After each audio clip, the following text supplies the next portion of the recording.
সব কিছু তো ভিডিওতে দেখানো সম্ভব না, তাই আটাটা প্রসেসিং করে নিছি, সাইজ করে নিছি। তো অনেক দিন ধরে এই মিষ্টি পরোটা খেতে ইচ্ছা করতেছিল, মানে চিনির পরোটা। তাই এখন আর কি চিনির পরোটা বানাবো, মেয়ের জন্য 2টা আর আমার জন্য 2টা। তো দেখতে এই যে আমি রুটিটা কিন্তু বেলে নিছি, এখন চিনি দিব।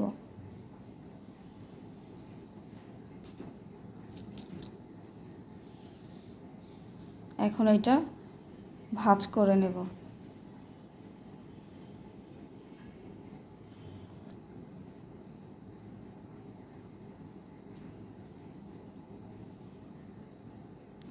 তো ভাজ করা হয়ে গেছে, এখন আমি এটা সুন্দর করে বেলে নেব।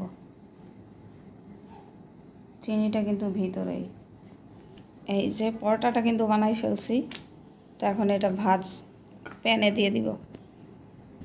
এই এখন আমি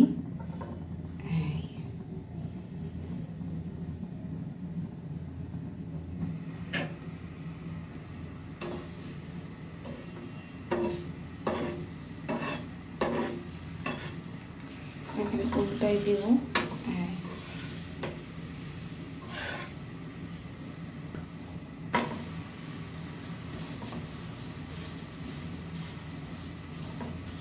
সামান্য একটু তেল দিয়ে দিব।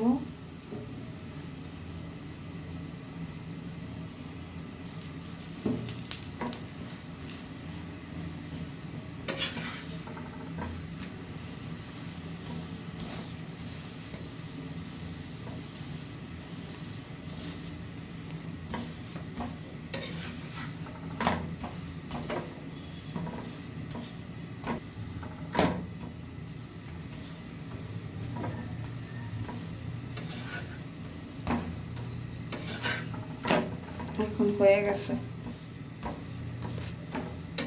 চিনির পরোটা তো এর জন্য ফুলতেছে না।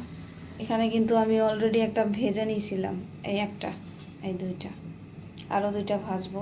তো আমার চিনির পরোটা কেমন হলো, বানানো ঠিক হয়েছে কিনা কমেন্টস করে জানাবেন। Bye bye, tata.